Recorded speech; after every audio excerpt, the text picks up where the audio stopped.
I'm going to make a little cocktail. It's called Bubbles and Sorbetto. Bubbles and Sorbetto?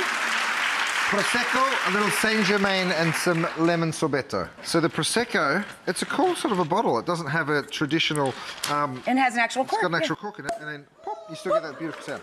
So what I do is I put just a little ball of the lemon sorbetto. This does two things. It gives you a little sweetness, which is delicious. And it chills. And then it also the chills the cocktail. Oh, lovely. That was done with some... I think that our... Screwed on tightly. Yeah. Just a drop over the top like that. My goodness, this could be a dessert or a brunch Correct. or anything. It's the most beautiful brunch, and it's the simplest, most fabulous. So lemon?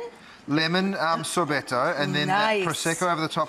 And the great thing is... Bubbly lemon ice! It keeps your drink super cold. I don't think it needs it, but if you want to go into it, you could just Can I have a twist? Like that. Ooh! Come on!